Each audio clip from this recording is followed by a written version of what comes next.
Bienvenue dans cette capsule vidéo dans laquelle tu vas approfondir tes connaissances sur les formes de phrases. Tu trouveras le lien de téléchargement de la carte mentale dans la description de la vidéo.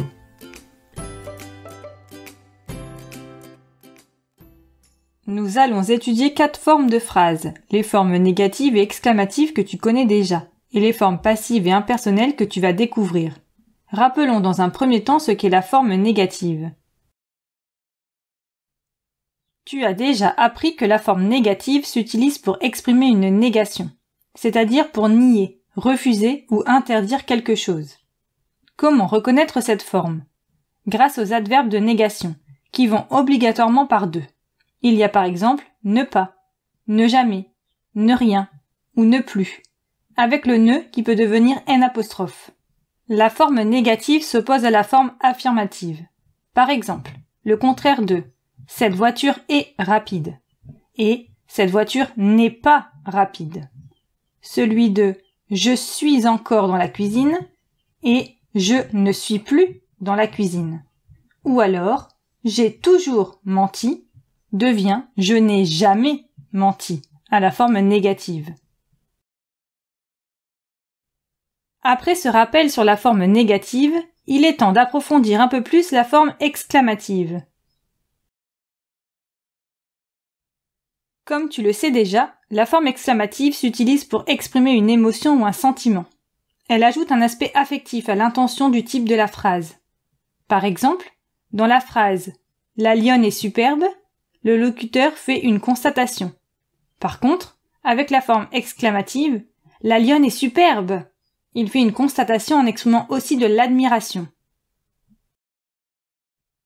Comment reconnaître cette forme? À l'oral, grâce à l'intonation de la voix. Cette voiture est rapide. À l'écrit, grâce au point d'exclamation, toujours présent à la fin de la phrase. Et parfois, grâce à un mot exclamatif, qui introduit une exclamation. Par exemple, que cet enfant est merveilleux.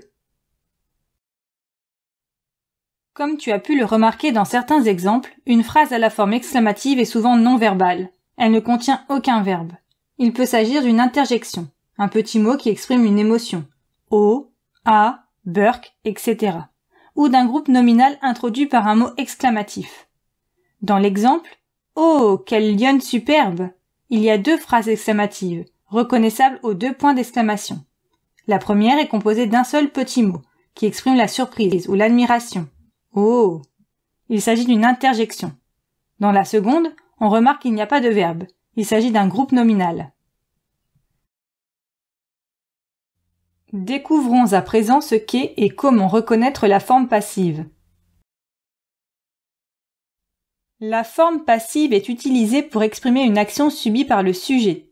L'action se fait sur lui.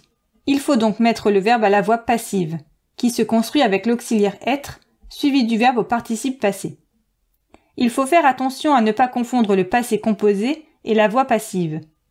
Comment donc reconnaître cette forme? Grâce au complément d'agent introduit avec par, qui se trouve généralement après le verbe. Il indique qui fait l'action du verbe. Voyons un exemple. La porte est fermée par le vent. L'action est indiquée par le verbe est fermé, qui est ici construit avec l'auxiliaire être et le participe passé fermé. On sait qu'il est à la voix passive, car au passé composé, le verbe fermer se construit avec l'auxiliaire avoir. De plus, le sujet la porte subit l'action. Ce n'est pas elle qui fait l'action de fermer, c'est elle qu'on ferme. Enfin, le complément par le vent, introduit avec par, indique que c'est le vent qui fait l'action de fermer la porte. C'est donc le complément d'agent. Attention, un complément d'agent peut être sous-entendu et non exprimé. Par exemple, dans « la porte a été fermée », on sait que la porte a subi l'action d'être fermée, mais on ne sait pas qui a fait cette action. La porte a été fermée par... Le complément d'agent n'est pas exprimé. Pour finir, il est temps d'étudier la forme impersonnelle. La forme impersonnelle s'utilise pour exprimer une généralité, un phénomène météorologique ou une obligation. Elle se construit avec des verbes impersonnels, comme neiger, pleuvoir, s'agir, falloir, etc. Comment reconnaître cette forme? Grâce au sujet apparent. Ce sera toujours « il », mais qui ne désigne ici ni une personne ni un objet. Comme il ne désigne rien, on dit qu'il est neutre ou indéterminé. C'est pour cette raison que l'on parle de sujet apparent. Voyons des exemples. Il est impossible de voler. Il faut dormir suffisamment. Et il pleut beaucoup ce matin. Les deux dernières phrases ont un verbe impersonnel, falloir et pleuvoir. Le sujet est à chaque fois il, mais ce n'est ni quelqu'un, ni quelque chose qui fait falloir ou qui fait pleuvoir. C'est donc un sujet apparent. Et il s'agit de deux phrases de forme impersonnelle. Elles expriment une obligation pour l'une et un phénomène météorologique pour l'autre.